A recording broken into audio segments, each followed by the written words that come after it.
নমস্কাৰ বন্ধুসকল, মই অন্য এটা ভিডিঅ'লৈ আপোনালোকক স্বাগতম জনাইছোঁ। প্ৰণৱ দা আহিছে। প্ৰণৱ কুমাৰ বৰ্মন এগৰাকী জনপ্ৰিয় কবি। সকলোৱে চিনি পায়, সকলোৱে জানে তেখেতক, নতুনকৈ চিনাকি কৰি দিয়াৰ প্ৰয়োজন নাই। মই প্ৰণৱ দাক লগ পাই দুটামান কথা সুধিবৰ কাৰণে আজি এই ভিডিঅ'টো কৰিছোঁ।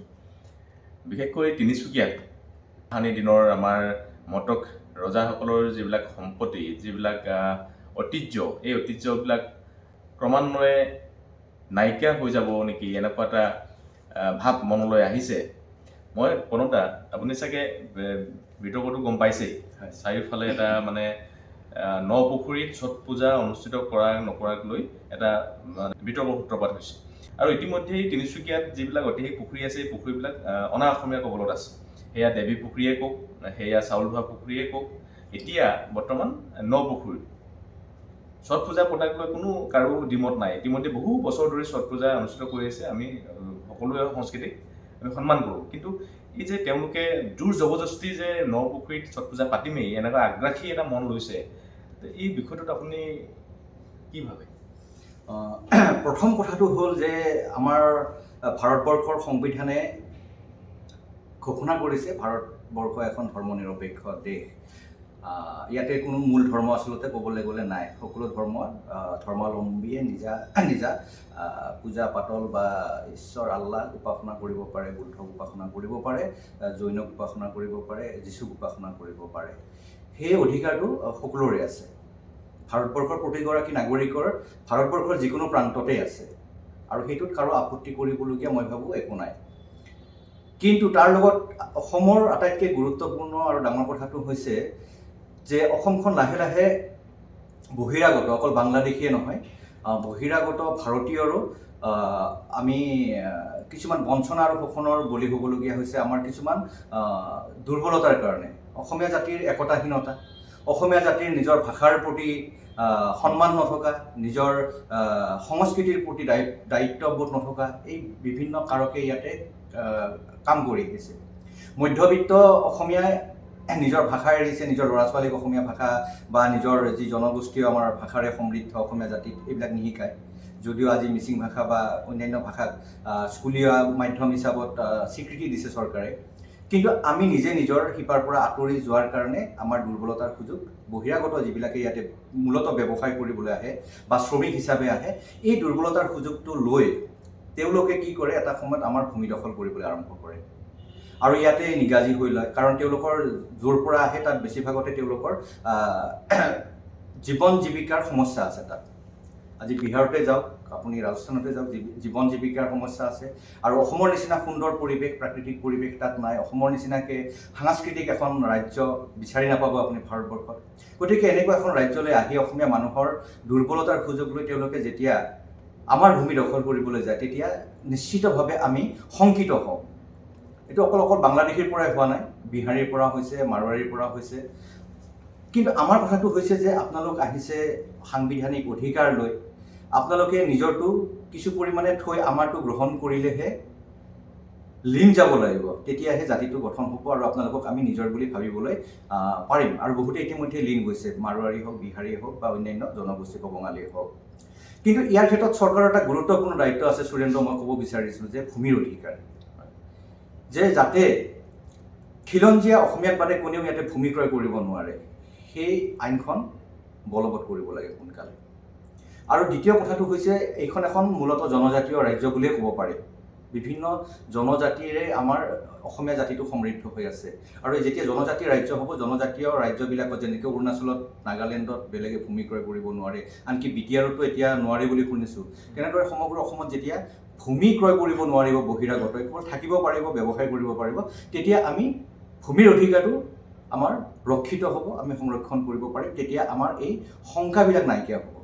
আৰু সেই কথাটো হৈছে যে যিসকলে ইয়ালৈকে আহিছে, তেওঁলোকৰ নিজস্ব ভাষা, নিজস্ব ধৰ্ম আচৰণ কৰিছে, তাত আমি আপত্তি কোনো অসমীয়াই কৰা নাই আজিলৈকে। কিন্তু আপুনি যদি কালি মটক পুখুৰীটো বেদখল কৰিবলৈ যায়, কালি যদি আপুনি দেৱী পুখুৰীটো বেদখল কৰিবলৈ যায়, কালি যদি চাউল ধোৱা পুখুৰীটো যদি আপুনি বেদখল কৰিবলৈ যায়, তেতিয়া কিন্তু আমাৰ চেতনাত আৰু চিন্তাত ই আঘাত কৰিব আৰু ই সংঘাতৰ বাট মুকলি কৰি দিব। গতিকে অসমত যিসকল অন্য ৰাজ্যৰ পৰা আহি বসবাস কৰিছে আৰু ইমান সুন্দৰ আৰু নিৰাপদভাৱে আপোনালোকে ইয়াতে আছে, গতিকে আপোনালোকে কিছু এৰাধৰাৰ মাজেৰে আমাৰ অসমীয়া ভাষাটো গ্ৰহণ কৰক, অসমীয়া সংস্কৃতি গ্ৰহণ কৰক আৰু মৰাণ মতকক আপোনালোকে সহজ সৰল বুলি সদায় ঠগাই থাকিব নোৱাৰিব, প্ৰবঞ্চনা কৰি থাকিব নোৱাৰিব। এদিন যেতিয়া জাগি উঠিব ই এটা অন্যান্য সংঘাত আৰু প্ৰতিৰোধৰ কথা আহিব। আপোনালোকক আমি আগ্ৰাসনটো বন্ধ কৰিব লাগিব আৰু তেতিয়া কিন্তু এই যিটো সংঘাত হ'ব সেই সংঘাতত কিন্তু খিলঞ্জীয়াসকলৰে জয়লাভ হ'ব, কাৰণ গোটেই অসমীয়া তেতিয়া কিন্তু জাগিব। আৰু আগৰ পৰাই শুই থকা অসমীয়া কিন্তু যেতিয়া জাগিছে তেতিয়া কিন্তু কাৰো ৰক্ষা পোৱা নাই, মোগলৰ পৰা আদি কৰি একেবাৰে কা আন্দোলনলৈকে মই দেখিছোঁ, যেতিয়া জাগিছে তেতিয়া কিন্তু ৰক্ষা পোৱা নাই। গতিকে এই সংঘাতৰ পৰিৱেশটো আমি সুৰেন্দ্ৰ বিচৰা নাই। গতিকে আপোনালোকে আমি দেখিছোঁ ছট পূজা ইমান বছৰে কৰি আহিছে আমাৰ বিহাৰী সম্প্ৰদায়ৰ ভাইসকলে, নদী আছে নদীলৈ যাওক, হয়নে? কিন্তু আমাৰ যিটো মটক ৰজাৰ ঐতিহ্য তাত যদি আপোনালোকে পদাঘাত কৰে, আঘাত কৰে, তেতিয়া কিন্তু সংঘাত হোৱাটো নিশ্চিত। আৰু এই সংঘাতৰ পৰিৱেশৰ পৰা পৰিৱেশ যাতে নহয় তাৰ কাৰণে আপোনালোকেও সজাগ হ'ব লাগিব আৰু এই সংঘাতটো আপোনালোকে এৰাই চলিব লাগিব। তাৰমানে আচলতে এই মুহূৰ্তত কি হয় যে নপুখুৰীত এখন মৌত নন্দন কানন বুলি এখন পাৰ্ক আছে, সুন্দৰ এখন পাৰ্ক গৈছিল আৰু সেই পাৰ্কখনত এতিয়া হোৱাটো ৰাইজে যিহেতু বিচৰা নাই। আৰু মই ভাবোঁ যে বিহাৰ দিৱস যেতিয়া তিনিচুকীয়াত অনুষ্ঠিত কৰিব লৈছিলে তেতিয়া মানে অসমীয়া জাতিটোৰ সৈতে সংপৃক্ত হোৱা যিবিলাক বিহাৰী লোক হয় তেওঁলোকে কিন্তু ইয়াৰ বিৰোধিতা কৰিছে।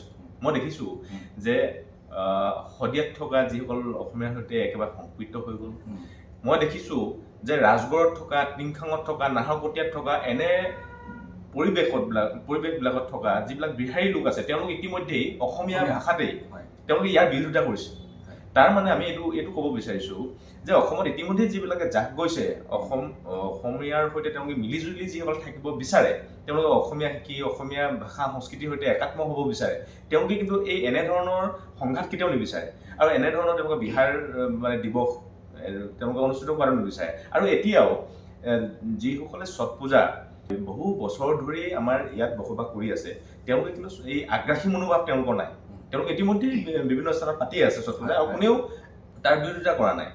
আৰু এতিয়া কি হৈছে যে যেতিয়া এইখিনি বিহাৰী সম্প্ৰদায়ৰ লোকে যেতিয়া তেওঁলোকে আগ্ৰাসী মনোভাৱেৰে আমি পাতিমেই, নপুখুৰীত আমি ছট পূজা পাতিমেই, এনেকুৱা ধৰণৰ এটা মনোভাৱ লৈ তেওঁলোকে যেতিয়া মানে এই অৱতীৰ্ণ হৈছে, স্বাভাৱিকতে থলুৱা খিলঞ্জীয়া থলগিৰি ৰাইজৰ ক্ষোভটো বহিঃপ্ৰকাশ হ'বই।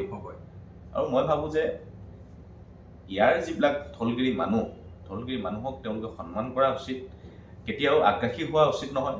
তেওঁলোকে সদায় সমিল মিলেৰে থাকিম এই মনোভাৱটো লোৱা উচিত। সমন্বয়টো তেওঁলোকৰ ফালৰ পৰা সমন্বয়ৰ বাটটো তেওঁলোকক কাটিব লাগিব। কাৰণ আমি ইমান ধুনীয়াকৈ সকলোকে আদৰি লওঁ। আজি আমি 1 কোটিতকৈ অধিক বহিৰাগতক আদৰি অসমত আমি অসমীয়া হ'বলৈ সুযোগ দিছোঁ। এইটো দুৰ্বলতা বুলি ভাবিলে উচিত নহ'ব। কাৰণ এতিয়া আমিও আমাৰ অস্তিত্বক লৈ যিহেতু আমি শংকিত হৈ আছোঁ, যিকোনো মুহূৰ্তত আমি জাতিটোক ৰক্ষা কৰাৰ কাৰণে, ভাষাটো ৰক্ষাৰ কাৰণে আমিও যিকোনো পন্থা হয়তো ল'বলগীয়া হ'ব বা আমাৰ তৰুণ প্ৰজন্মই ল'বলগীয়া হ'ব, আমাৰ দল সংগঠনসমূহে ল'বলগীয়া হ'ব। তেতিয়া সেই সংঘাতৰ কাৰণে কিন্তু অসমীয়া খিলঞ্জীয়া কোনো জাতি সংগঠনৰ দল বা নেতা বা তৰুণ প্ৰজন্ম দায়ী নহ'ব। গতিকে আমি সমন্বয়ৰ বাটটো ধুনীয়াকৈ আমি সমিল মিলেৰে দুই পক্ষই কাটিব লাগিব। আৰু ইমান সুন্দৰভাৱে নিৰাপদভাৱে আপোনালোকে বহিৰাজ্যৰ পৰা আহি ইয়াতে ব্যৱসায় বাণিজ্য কৰিব পাৰিছে, কোনো বিশেষ আপোনালোকে নিৰ্যাতিত হোৱা নাই, সকলোৱে মৰমেৰে আপোনালোক আদৰি লৈছে আৰু আপোনালোকেও ভালে সংখ্যকে জাহ গৈছে জাতিত। গতিকে আহক আমি সমন্বয়ৰ এখন অসম গঢ়ো, সকলোৱে একেলগে থাকোঁ আৰু ধৰ্মীয় কথাক লৈ বা জাতিগত গোষ্ঠীগত কথাক লৈ যাতে আমি সংঘাত আগনবঢ়াওঁ আৰু যাতে খিলঞ্জীয়া মানুহৰ মনত আপোনালোকে আঘাত নিদিয়ে। আপোনালোকে এটুকুৰা বেলেগ ঠাই নিৰ্বাচন কৰি লওক পূজাৰ কাৰণে।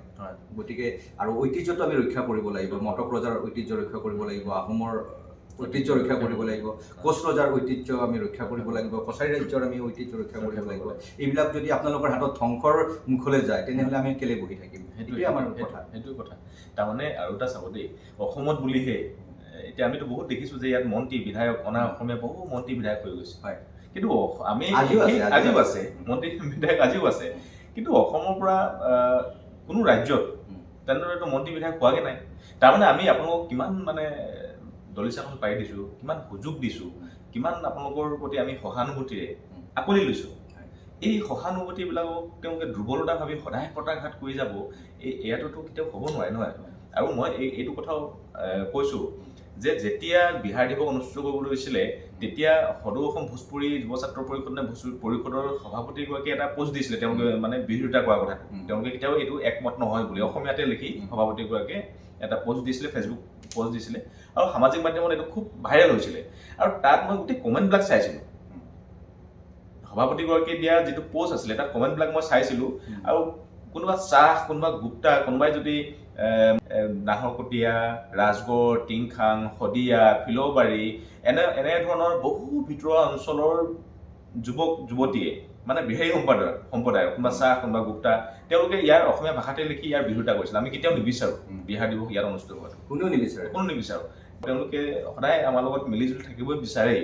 মানে কোন এইখিনি ৰাজনৈতিক মানে স্বাৰ্থ সুবিধা আদায় কৰিবৰ কাৰণে নিশ্চিতভাৱে। কাৰণ মই সুৰেন্দ্ৰ এটা কথা কওঁ, ইমান সংখ্যক মাৰোৱাৰী সম্প্ৰদায়ৰ অসমত মানুহ আছে, তাৰে অধিকাংশই অসমীয়াত, মই নিজে নলবাৰীত দেখিছোঁ, দেৱীৰামত পঢ়া, গৰ্ডনত পঢ়া, তেওঁলোকে অসমীয়া ভাষাত কবিতা লিখে, অসমীয়া সাহিত্যলৈকে তেওঁলোকে যথেষ্ট অৱদান আগবঢ়াইছে। চিৰঞ্জীৱ জৈনৰ পৰা, কমল কুমাৰ জৈনৰ পৰা, জিতেন জৈনৰ পৰা, আমাৰ সোণাৰীৰ সুৰেশ চন্দ্ৰন গদুগালৈকে।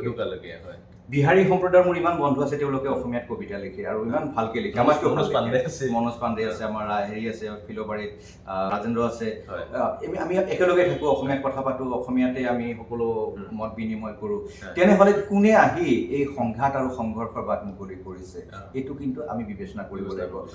আমাৰ বিহাৰী ভাইসকলেও বিবেচনা কৰিব লাগিব তেওঁলোকক কোনে উচুতাইছে, আৰু আমিও সেই সুযোগ চিনাক্ত কৰিব লাগিব কোনে আমাৰ আৰু বিহাৰীৰ মাজত বা আমাৰ আৰু মাৰোৱাৰীৰ মাজত সংঘাত আৰু সংঘৰ্ষ সৃষ্টি কৰিবলৈ চেষ্টা কৰিছে বা ষড়যন্ত্ৰ কৰিছে। ইয়াতে ৰাজনৈতিক হয়তো কিছু স্বাৰ্থান্বেষী মানুহৰ ইয়াতে উদ্দেশ্য কিবা থাকিব পাৰে, বেয়া উদ্দেশ্য, যে সংঘাত সৃষ্টি কৰক, নহ'লে হয়তো বিহাৰী ভোট লাগে, বিহাৰীক তুষ্ট কৰিবলৈকে তেওঁলোকে এই কামটো কৰিব পাৰে। যিহেতু তিনিচুকীয়াখনক দ্বিতীয় বিহাৰ বুলি কোৱা হয় আৰু তেওঁলোকৰ ভোটৰ এটা বৃহৎ সংখ্যা আছে, ভাবিছে চাগে এনেকুৱা কৰিলে, যদিও খিলঞ্জীয়া যিখিনি বিহাৰী আমাৰ লগত মিলি গ'ল, তেওঁলোকে নিবিচাৰিলেও হয়তো কোনোবাই মূৰ্খামি কৰি ৰাজনৈতিক নেতাই ভাবিব পাৰে যে বিহাৰীসকলক আমি তুষ্ট কৰিলে গোটেই ভোটখিনি, বিহাৰ দিৱস পাতিলে আমাৰ ভোটখিনি আমাৰ লগত সদায় থাকিব, এনেকুৱা ভাবিব পাৰে। গতিকে এইটো ক্ষেত্ৰত আমি দুইটা সম্প্ৰদায় কিন্তু খিলঞ্জীয়া অসমীয়া আৰু অসমীয়াত জাহ যোৱা বিহাৰী সম্প্ৰদায় কিন্তু আমি বিবেচনা কৰিব লাগিব আৰু শত্ৰুক চিনাক্ত কৰিব লাগিব। আৰু সেই উচ্চকনিত আমি ভুল গ'লে নহ'ব, নহ'লে এই সংঘাত আৰু সংঘৰ্ষ কিন্তু গোটেই জাতিটোকে থান বান কৰিব। গতিকে বন্ধুসকল, মই বৰ বেছি বিশেষ সময় আপোনালোকৰ পৰা নলওঁ। প্ৰণৱদাক আমি লগ পাইছিলোঁ কাৰণ এই জাতীয় জীৱনৰ এই কথাবিলাক আমি এৰাই চলিব নোৱাৰোঁ। আমি বহু সময়ত আমি বিভিন্ন কথাবিলাক পাতোঁ, কিন্তু যেতিয়াই জাতিটোৰ সংকট হয় বা বিভিন্ন বিতৰ্কৰ সূত্ৰপাত হয়, গতিকে এই বিতৰ্কৰ পৰা আমি কেতিয়াও অৱস্থান গ্ৰহণ কৰিব নোৱাৰোঁ। গতিকে এইবিলাক বিষয় লৈ আমি কেতিয়াবা পাতি থাকোঁ আৰু ভাবিলোঁ যে আপোনাক প্ৰণৱদাইনো কি ভাবে এই বিষয়টোক লৈ। কাৰণ অসমৰ এগৰাকী জনপ্ৰিয় কবি, প্ৰতিষ্ঠিত কবি, তেখেতে সাধাৰণ জনগণৰ মনৰ ভাৱ তেওঁ কবিতাৰ মাধ্যমেৰে ক'ব খোজে। গতিকে মই ভাবিলোঁ আমি বিহাৰী শ্ৰমিকৰ দুখৰ কথাও লিখোঁ, মিয়া শ্ৰমিকৰ দুখৰ কথা লিখোঁ, চাকিনাৰ চিঠি। আমি ভাবোঁ কি এটা আন্তৰ্জাতিক এটা চিন্তা চৰ্চাৰেও আমি জাতিটোক আগবঢ়াই নিব লাগিব। উগ্ৰ জাতীয়তাবাদো নহ'ব দেই, যে আমি খুব উগ্ৰ অসমীয়া হৈ পেলাই চবৰে ওপৰত আমি কি দমনমূলক নীতি কৰিম, সেইটো নহ'ব। আমি আন্তৰ্জাতিক চিন্তা চেতনাৰে কেনেদৰে অসমীয়া জাতিটোক আমি আগবঢ়াই নিব পাৰোঁ, আৰু ভাষাটো মূলতঃ আমাৰ কেনেদৰে ৰক্ষা কৰিব পাৰোঁ। অকল অসমীয়া ভাষাই নহয়, অসমৰ যিমান জনগোষ্ঠীয় ভাষা আছে প্ৰতিটো ভাষাৰে এটা অতীৱ গুৰুত্বপূৰ্ণ ভূমিকা আছে পৃথিৱীৰ ইতিহাসত। গতিকে প্ৰতিটো ভাষা জীয়াই থাকক সুন্দৰভাৱে, আৰু বিহাৰীসকলো আমাৰ ইয়াতে সুন্দৰভাৱে জীয়াই থাকক, মাৰোৱাৰীও জীয়াই থাকক, কিন্তু সমিল মিলেৰে সমন্বয়ৰে যাতে আমাক আঘাত নকৰে, আপোনালোকে আমাৰ সন্মানত আঘাত নকৰে, আমাৰ অস্তিত্বত আঘাত নকৰে, আমি আহক একেলগে জীয়াই থাকোঁ। ঠিক আছে বন্ধুসকল, ধন্যবাদ জনাইছোঁ আপোনালোকে এই ভিডিঅ'টো চোৱাৰ কাৰণে। আৰু আশা কৰিছোঁ যে এই যিটো বাতাবৰণ, এই সংঘৰ্ষৰ যিটো বাতাবৰণ, এই এনে বাতাবৰণ নহওক, সকলোৱে আমি মিলা প্ৰীতিৰে আমি থাকোঁ, কোনেও যাতে আইন হাতত নলয় সেয়াও কামনা কৰিছোঁ। কিন্তু সমন্বয় মেইন, আমিতো থাকিব লাগিব সদায়। গতিকে কাৰো স্বাৰ্থত যাতে আঘাত নালাগে, সেইটোৱে সন্মানজনক সহ অৱস্থান যাতে আমি কৰিব পাৰোঁ, তাকে কামনা কৰিছোঁ। ধন্যবাদ।